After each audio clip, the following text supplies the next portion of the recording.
One of our camper friends asked me, ano bang size ng tamang ratchet para sa isang 75-liter tour box?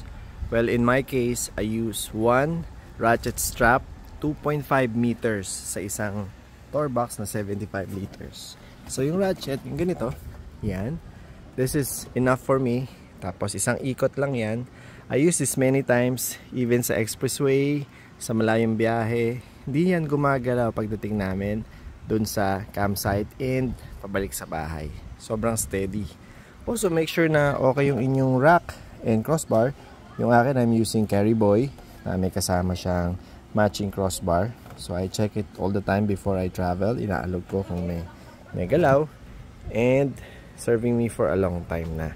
Marami naman brand na magaganda na crossbar and itong tawag natin na rack or basket.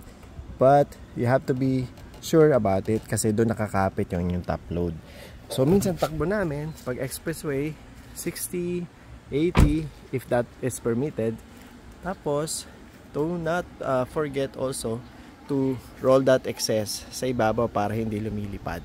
So yan, 75 liter yan. One piece of 2.5 meter ratchet strap per box.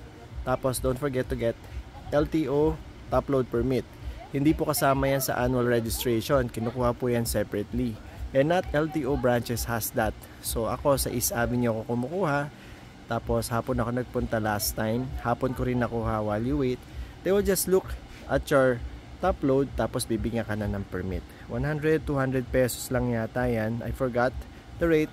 I-chat nyo na lang sa baba. It is not included on your annual registration.